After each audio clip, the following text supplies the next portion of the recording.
C'est vrai qu'on en discutait la dernière fois et on a fini sur la conclusion qu'un bon closer, c'est un bon leader en fait. Donc pour Hmm. moi, c'est important qu'un head of sales soit bon en closing. Pour moi, c'est obligatoire, tu vois. Je te dirais que sur le terrain, vraiment en termes de management, pour moi, un bon closer, c'est un closer autonome. Tu vois, c'est un Hmm. closer qui va être en mesure, qui va pas forcément faire appel souvent à toi, qui va être en mesure de gérer des problématiques. Et au final, je pense que les closers se reconnaîtront, mais un closer ne peut pas tricher. Tu vois, c'est ce que je dis toujours aux closers, et c'est ce que je t'avais dit la dernière fois, tu vois. Un closer, il peut Ouais. pas tricher parce que c'est son expérience qui va parler d'elle-même. Tu vois, en Hmm. fait, un closer, c'est un humain. La vente, c'est que de l'humain finalement.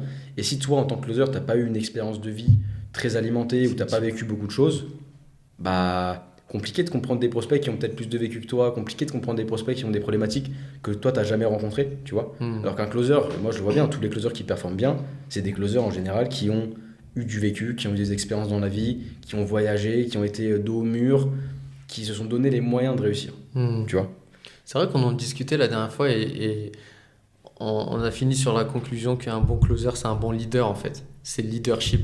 C'est ce que tu dégages en fait à la personne. Alors, le prospect, il se dit, ah ouais, lui, il va m'aider, tu vois. Lui, il va m'aider, quoi.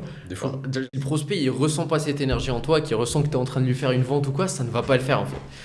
Ça C'est ne va ça. pas le faire. Je suis d'accord avec